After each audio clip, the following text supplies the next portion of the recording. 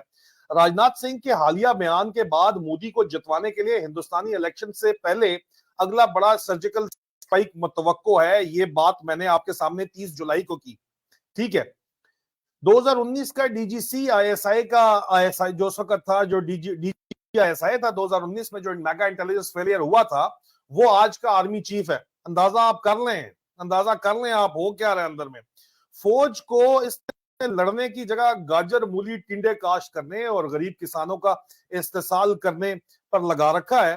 Intelligence ایجنسیوں کو ہندوستان کی جاسوسی کے بجائے سیاسی جوڑ توڑ اور قوم سے بدماشی پر معمور کر رکھا ہے. پچھلی دفعہ تو جوابی حملہ کر کے عزت بچ گئی تھی, اب کی بار تو فنٹاسٹک ٹی کے بھی حالات بنتے نظر نہیں آ رہے. پاکستان فوج کے افسران بھی پڑھے لکھے نوجوانوں کی طرح ملک سے زندہ بھاگنے کے چکر میں ہیں اور تمام چیزوں سے قطع نظر چاچو وسکی پارٹی میں اپنی جو چاچو وسکی پارٹی ہے وہ اپنی مستیوں میں مگن خام خیالوں میں وقت گزار رہی ہے. مزید تفصیلات میں نے اس کے اوپر جو ہے عزیزان من وہ ڈسکس کی کرنل اکبر حسین کے ساتھ. یہ جو ویلاگ آپ کو نظر آ رہا ہے یہ تو خیر آج کا ویلاگ ہے, یہ بھی دیکھیے گا, لیکن کرنل اکبر حسین کے ساتھ میں نے اس کی مزید تفصیلات جو ہے وہ ڈیٹیل میں ڈسکس کی کہ انڈیا جو ہے وہ سرجیکل اسٹرائک جو اگلی کرے گا اس میں پاکستان جواب دینے جوگا بھی نہیں ہوگا, کیونکہ پہلے تو جواب پتہ نہیں عمران خان صاحب تھے تو جواب دے گئے تھے. ابھی تو عمران خان صاحب کو بھی سائٹ پہ کر کے نیو مارشل لا جو لگا ہے پاکستان کے اندر اس کو چلانا یہ چاہتے ہیں. اس میں واضح طور کے اوپر بین الاقوامی سپورٹ ان کو بہرحال چند سرکل سے ملی ہوئی ہے. بین الاقوامی ممالک کے صحافی آ کے پاکستان میں اسلام آباد میں تصویریں کھچوا کے جو یہاں پہ دکھا رہے ہیں, بھجوا رہے ہیں, ظاہری بات ہے وہ ان کو اس نیو مارشل لا کو سپورٹ کر رہے ہیں. ان کو کیا لگے کہ پاکستان میں جمہوریت ہے یا نہیں ہے, جب تک ان کی کمپنیوں کو ٹھیکے مل رہے ہیں, جب تک پاکستان سے وہ نچوڑ رہے ہیں جوس, اس وقت تک کیا ان کو ضرورت پڑی ہے کہ وہ کسی بھی طور کے اوپر جو ہے وہ کوئی بھی بات کریں. لیکن بہرحال عادل راجہ نے بات کی, بڑے لوگوں کو اعتراض ہو گیا. اب بات کی ہے جناب فارمر جو انڈین ایڈمنسٹریشن جو ہے former administrator Indian health Kashmir کے, انڈیا کے ruling B J P party کے بارے میں وہ کہتے ہیں کہ یہ جو ہے سازش کر رہے ہیں پاکستان کے سابقہ وزیر اعظم نواز شریف, جن کے اوپر ان کا خرچہ لگا ہوا ہے, اور فوج کے ساتھ مل کے کہ یہ Pakistan administrator Kashmir take over کریں, الیکشن سے پہلے یہ ڈرامہ بازی کریں. میں نہیں کہتا, آپ سن لیں تاکہ آپ کو یقین آ جائے. یہ ہمارے دوست علی مصطفیٰ نے جو چیز شیئر کی ہے اس کو بھی آپ یہ سن لیں. وہی جو بیان آ رہے ہیں راجناتھ سنگھ تو بہت صورت آدمی, وہ ایسی بات بول ہی نہیں سکتے جب تک ان کی جانکاری نہ ہو. تو نئی جانکاری رہی ہوگی کہ یہ ایل او سی کراس کریں گے اور ان کی سیٹنگ ہے پاکستان کے ساتھ, پاکستان کے ساتھ تاکہ پاکستان ایکٹ نہ کرے. پاکستان ایکٹ کرے گا تو چائنا کو بھی ایکٹ کرنا ہوگا, اس کی روڈ ہے اس ایریے سے, تو وہ سب سیٹ کر کے تب کریں گے. یا پھر یہ کیول میڈیا کنزمپشن کے لیے کیا جائے؟ نہیں بالکل, یہ کوئی نہ کوئی کام ضرور ہوگا, چاہے رام مندر پہ حملہ ہو, چاہے کسی بی جے پی نیتا کی ہتیا ہو, چاہے ایل او سی پار کرنا ہو, کوئی نہ کوئی کھیل چناؤ سے پہلے یہ کریں گے. یہ بڑی بات بول رہے ہیں جی ان کی بناوٹ ہے. آپ دیکھیے ان کا پورا کیریئر تھرو آؤٹ یہ اپنے لوگوں کو مرواتے رہیں, یہ اس طرح کے کام کرتے رہیں. ایسے کوئی آپ کو جانکاریاں کوئی لوگ دیتے ہیں کہ ایسے اٹیک ہو سکتے ہیں؟ گورنر ستیہ پال ملک صاحب وہی جو بیان آ رہے ہیں راجناتھ سنگھ تو بہت صورت آدمی, وہ ایسی بات. لو جی, ستیہ پال ملک صاحب نے کہا ہے کہ راجناتھ سنگھ تو جو ہیں وہ بڑے سمجھدار آدمی ہیں, وہ ایسی بات کر ہی نہیں سکتے. ان کا پہلے سے سیٹنگ ہوئی ہے پاکستان ملٹری کے ساتھ, اور 4 دن پہلے عاصم منیر ادھر ہی بیٹھا ہوا تھا شیخوں کے پاس, آپ کو اچھے طریقے سے پتا ہے. وہاں پہ بات چیت چل رہی ہے, مودی نے واپس آنا ہے, عاصم منیر ان کا چمچا اور عاصم منیر نوکر ہے نواز شریف کا. نواز شریف وزیر اعظم واپس آنا چاہتا ہے, عمران خان کو نااہل کرا کے لیول پلینگ فیلڈ بنا کے جو واپس یہ آنا چاہتا ہے. تو سب سے بڑا سوال ہے کہ کیا پاکستانی قوم جو ہے وہ یہ ابھی لفافے جو جس طرح کے بیانات دے رہے ہیں, گرینڈ لفافے, جانے مانے لفافے, ان کے بیانات کی وجہ سے اور اس طرح کے ڈراموں کی وجہ سے ایک دفعہ پھر کیا پاکستانی قوم جو ہے وہ بیوقوف بن جائے گی؟ کیا پاکستانی قوم جو ہے وہ اتنی فضول پھدو قوم ہے؟ آپ لوگوں کو اتنا پھدو سمجھتے ہیں لوگ کہ آپ کو اتنا آسان ہے بیوقوف بنانا کہ آپ وہاں پہ ایک فرزیکل سٹرائک ہوگی، پاکستان والے جواب بھی نہیں دیں گے اور وہ وہاں پہ الیکشن جیت جائیں گے اور پاکستان کی مٹی پلیت وہاں پہ کریں گے، دیکھو تمہاری اوقات ہی کوئی نہیں، اور پاکستان چپ کر کے سنے گا، پاکستان کا میڈیا اس پہ بحث نہیں کرے گا کیونکہ وہ میڈیا فلی کنٹرولڈ ہے۔ اور ساتھ ساتھ عمران خان کو جو نااہل کرنے یہ توشہ خانہ کیس کے اندر جا رہے ہیں، تو عزیزان من توشہ خانہ کیس کی حقیقت میرا جو گزشتہ ویلوگ ہے کرنل اکبر حسین نے، یہ چیئرمین نیب نہیں بنایا ہوا ہے نا، چیئرمین نیب خود توشہ خانہ سے مستفید ہے، یہ باتیں کرتے ہیں بڑی بڑی، یہ سارے فوجی جو ہیں آرمی چیف کے توشہ خانے کا ریکارڈ نکال کے دکھا دو۔ یہ جو ڈبل سٹینڈرڈ تم لوگ چلا رہے ہو، یہ کیا پاکستان جو ہے یہ پاکستان کو مزید توڑنے کی طرف لے کے جا رہے ہیں؟ یہ میری ذاتی رائے کے مطابق مجھے یہ نظر آتا ہے۔ اور اگر پاکستان کے اندر اس وقت قوتیں جو کام کر رہی ہیں جو کہ پاکستان کو بچا کے رکھنا چاہتی ہیں، تو وہ یقینی طور کے اوپر ان کو اب حرکت میں آنا پڑے گا۔ جو وہ کہہ رہے ہیں کہ 10 سال بعد حرکت میں آئیں گے، تو ان کو اب حرکت میں آنا پڑے گا اور پاکستانی قوم کو بھی جاگنا پڑے گا۔ آپ کے ڈرائنگ روم میں بیٹھے بیٹھے سارا کام جو ہے یہ نہیں چل سکتا عزیزان من، پلیز ٹرائی ٹو انڈرسٹینڈ۔ نہیں تو اسی طرح اگر آپ نے گزارا کرنا ہے تو زندہ بھاگ کا ہی نعرہ لگانا ہے، تو کتنے بھاگے؟ 20 لاکھ صرف بھاگے ہیں 25 کروڑ میں سے، کتنے بھاگ سکتے ہیں بھائی؟ ڈنکیوں کے اوپر بیچارے یونان کے سمندروں میں مارے جاتے ہیں اور پھر گانے لگا رہے ہوتے ہیں کہ جی ہم پردیس کے اندر بیٹھے ہوئے ہیں۔ تو پردیس میں ہی بیچاروں نے بیٹھنا ہے، جا کے انلیگل امیگرینٹس کے طور پر بیٹھ کے کام کرتے ہیں لوئسٹ سے بھی لوئسٹ ویجز کے اوپر۔ اس سے تو اچھا پاکستان میں محنت مزدوری کر لیں، لیکن پاکستان میں کام کرنے کے لیے ہے ہی نہیں۔ ہاں ٹک ٹاک اکاؤنٹ فیک بنا لیں تو 4 پیسے مل جائیں گے، آج کل ان کا یہ کام ہی یہ پروپیگنڈے کا چل رہا ہے۔ لیکن اس ڈسیور کو یا اس کے پورے ٹبر کو، یہ جو اصل غدار ہیں اس ملک کے، ان کو یہ چیز نظر نہیں آتی۔